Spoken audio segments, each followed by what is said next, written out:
Hello everyone, welcome back to another video from English Excel.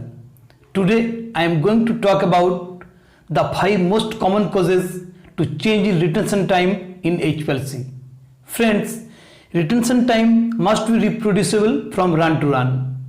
When problems occur, late, early or variable peak retention time may be observed.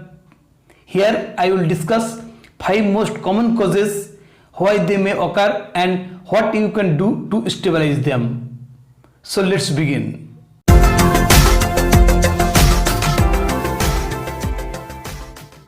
Number 1 is HPLC column temperature fluctuation. HPLC column temperature fluctuation is one of the most common causes for the variable retention times. To obtain reproducible results, the temperature of the HPLC column must be kept constant or controlled during each analysis. Laboratory room temperature can vary up and down by several degrees during, and these changes will often change the retention characteristic of the sample. Temperature also changes the refractive index of the mobile phase. Optical based detectors will show these changes as drift up or down. In some cases, a temperature changes of plus or minus 1 degree centigrade from run to run can cause changes in retention times which affect reliability of the method. To solve this problem, use a thermostated column compartment to maintain the column at a single set temperature throughout the day. Use reliable column oven for optimum results. Heat element before introducing it onto column. Use fully equilibrated mobile phase at the start of the day for analysis and keeping the interconnecting lines as short as possible.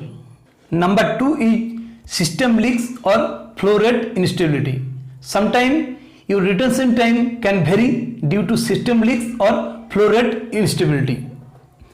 If your flow rate is reduced by a leak, then the retention times will be longer. If there is no leak, then check the flow rate. Sometimes inadequate degaussing, faulty check valve and pump seal failure may also cause flow instability.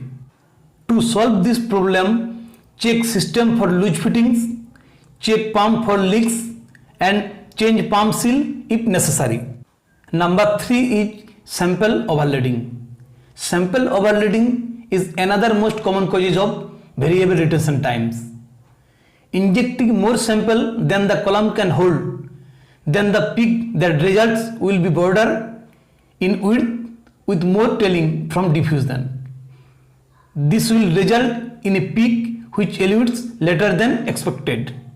To solve this problem, inject smaller volume, example 10 microliter, 20 microliter, and inject the same volume after 1:10 or 1:100 dilution of sample. Number 4 is column fouling. One of the most common reasons for changes in retention times of well-established peak are due to column contamination and fouling of the support materials. The most common reason for this to happen is due to a lack of column flushing or washing after each analysis, especially when running only isostatic methods. To solve this problem, flush your column and simply changing the column, and check with the column manufacturer to find the suitable washing solvent for your column. And number 5 is inadequate mobile phase mixing and degaussing. This is the another most common causes of variable retention time. To solve this problem, sonicate the mobile phase and mix properly. Hand mix the mobile phase if necessary. Degauss both aqueous and organic mobile phases, and degauss should be continuous, not just done one time. So these are some of the most common causes and solution for retention time shifts. I hope these tips make it easier for you to troubleshoot the next time you observe the variable retention time. If you enjoy the video, please like, share and subscribe, and also share your own ideas for a future tip in the comments below. Thanks for watching.